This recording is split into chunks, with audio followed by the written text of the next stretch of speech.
کیسے ہیں بیٹا؟ ٹھیک ہیں؟ آپ میں سے اکثر بچے جانتے ہیں کہ اللہ رب العزت نے پہلے انسان کو جس کو پیدا کیا ان کا کیا نام تھا؟ حضرت آدم۔ آپ پڑھیں بیٹا، آپ کچھ نبیوں کے نام بتاؤ، آپ کو کن نبیوں کے نام آتے ہیں؟ حضرت محمد صلی اللہ علیہ وسلم، اور ہاں جی آپ بتائیں اونچی آواز میں۔ حضرت موسیٰ علیہ السلام، شاباش، اور حضرت داؤد علیہ السلام، ہاں جی حضرت عیسیٰ علیہ السلام، اور حضرت ابراہیم علیہ السلام، ہاں جی وہ بتا دیا حضرت داؤد علیہ السلام، یس۔ حضرت ہاں جی حضرت ہاں جی او ہاں جی آپ بتائیں۔ حضرت یوسف علیہ السلام، شاباش، ہاں جی لاسٹ، بس آخری آپ بتائیں۔ ہاں عیسیٰ علیہ السلام پہلے بتا دیا گیا۔ سر ہم چلیں خیر بیٹھ جائیں۔ یہ صحیح جواب جن کے تھے حضرت ابراہیم علیہ السلام، حضرت یوسف علیہ السلام، حضرت عیسیٰ علیہ السلام، حضرت موسیٰ علیہ السلام، داؤد علیہ السلام، سلیمان علیہ السلام، یہ بڑے بڑے نبیوں کے نام ہیں، ٹھیک ہے بیٹا؟ اللہ تعالیٰ نے یہ سارے نبی کیوں بھیجے؟ سوال یہ ہے، اللہ نے یہ سارے نبی انسانوں کی ہدایت کے لیے بھیجے۔ کس کے لیے بھیجے؟ ہدایت کے لیے، ہدایت کے لیے، انسانوں کو سیدھا راستہ پر لانے کے لیے۔ تو ان کو کہا جاتا ہے کیا؟ نبی۔ اور پھر اگلی بات کہ یہ جتنے بھی نبی آئے تھے ان کے اندر بہت ساری چیزیں بیٹا جی مشترک تھیں۔ مثلا تمام نبی اللہ کے جتنے ہیں آدم سے لے کر نبی صلی اللہ علیہ وسلم تک سارے گناہوں سے پاک تھے۔ سارے کیا تھے؟ گناہوں سے پاک تھے۔ گناہوں سے کیا تھے بیٹا؟ پاک تھے۔ اور تمام کے تمام نبی جتنے تھے وہ اللہ کے انتہائی پسندیدہ انسان تھے۔ آدم سے لے کر نبی صلی اللہ علیہ وسلم تک تمام کے تمام کیا ہے؟ اللہ کے پسندیدہ انسان تھے۔ اور دوسری بات کہ کوئی بھی شخص اپنی محنت سے، اپنی کوشش سے، اپنی عبادت کرنے سے نبی نہیں بن سکتا، آپ پیچھے، بلکہ نبوت اور رسالت اللہ کی طرف سے جو کیا ہوتا ہے، جس کو منتخب کیا جاتا ہے، جس کو وحی کی جاتی ہے، وہی کیا ہوتا ہے؟ اللہ کی طرف سے نبی بنتا ہے۔ کوئی شخص اپنی مرضی سے نبی اور رسول نہیں بن سکتا۔ تو وہ ہم کہہ سکتے ہیں نبوت اور رسالت اللہ کی طرف سے عطا کرتا ہے، وہ بھی چیز ہے، اللہ الوہاب ہے، تو اللہ تعالیٰ عطا فرماتا ہے نبوت اور رسالت جس کو اس منصب پر لے آئے۔ کوئی شخص پھر نبوت اور رسالت کا خود سے دعویٰ کرے تو اس کو نبی اور رسول نہیں کہا جائے گا۔ اور پھر اللہ رب العزت نے جتنے بھی نبی بھیجے تمام کے بارے میں فرمایا اللہ نے کہ میں نے وہ تمام کے تمام جتنے بھی رسول اور نبی بھیجے کسی کے اندر کوئی تفریق نہیں ہے، کسی کے اندر کوئی تفریق نہیں ہے۔ فرمایا لا نفرق بین احد من رسلی۔ اچھا اگلی بات، دو لفظ آتے ہیں بیٹا اس میں، ایک لفظ آتا ہے نبی کا اور ایک لفظ آتا ہے رسول کا۔ ہم ان کے میننگ اگر جانیں گے تو ہمیں معلوم ہو جائے گا کہ نبی اور رسول میں کیا فرق ہے۔ ایک فرق تو یہ ذہن میں رکھیں کہ نبی کا مطلب ہوتا ہے خبر دینے والا، نبی کا مطلب خبر دینے والا، میننگ خبر دینے والا، اور رسول کا معنی ہوتا ہے پیغام پہنچانے والا۔ کیا کرنے والا؟ پیغام پہنچانے والا۔ پہنچانے والا۔ تو جو دوسروں کا پیغام پہنچاتا ہے، جو دوسروں کی خبر دیتا ہے، ایک تو یہ لفظی فرق ہے جو میننگ کے حوالے سے میں نے آپ کو بتایا۔ اس کے علاوہ فرمایا کہ آپ کو معلوم ہے کہ اللہ رب العزت نے آسمان سے جو کتابیں نازل کی وہ کتنی ہیں؟ 4 کتابیں نازل کی۔ نمبر 1 تورات، زبور، انجیل اور انجیل۔ اب یہ 4 کتابیں نازل ہوئیں جو مختلف پیغمبروں پر آئیں۔ اسی طرح اللہ رب العزت نے کچھ نبیوں پر کتابیں نازل نہیں فرمائی لیکن ان پر کچھ صحیفے نازل فرمائے۔ آپ سورۃ الاعلیٰ پڑھتے ہیں، سبح اسم ربک الاعلیٰ پڑھتے ہیں نا؟ اس کے آخر میں کیا ہے؟ صحف ابراہیم و موسیٰ، صحف ابراہیم و موسیٰ۔ اس کا مطلب ہے کہ موسیٰ علیہ السلام پر اور ابراہیم علیہ السلام پر اللہ نے صحیفے نازل فرمائے، کتاب نازل نہیں فرمائی، لیکن موسیٰ پر علیحدہ سے کتاب بھی نازل فرمائی۔ تو معلوم ہوا ابراہیم علیہ السلام پر بھی کیا ہے؟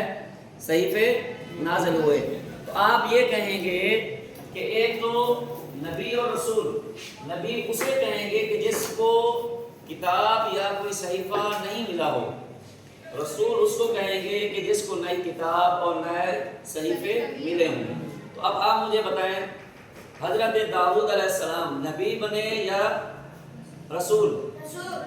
رسول بنے. کیوں کہ ان کے اوپر ایک کتاب نازل ہوئی تھی جس کا نام تھا زبور. اس کا نام کیا تھا؟ زبور. اور نبی اور رسول میں فرق سمجھ آ گئے؟ نبی کا معنی خبر دینے والا، رسول کا معنی ہاں.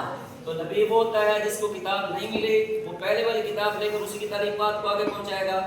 رسول اسے کہیں گے جو نئی کتاب جس کو ملے.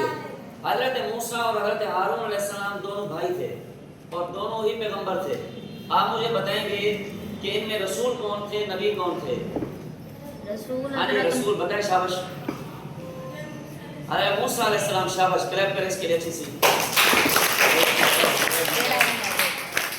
نبی حضرت ہارون علیہ السلام اور رسول حضرت موسیٰ علیہ السلام. اچھا اگلی بات سنیں.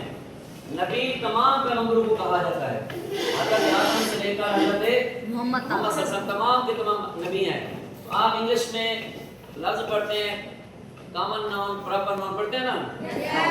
اچھا اسی طرح آپ اردو میں پڑھتے ہیں اس میں معرفہ اس میں نکرہ. اس میں معرفہ کی تعریف اس میں نکرہ کی تعریف کیا ہوگی؟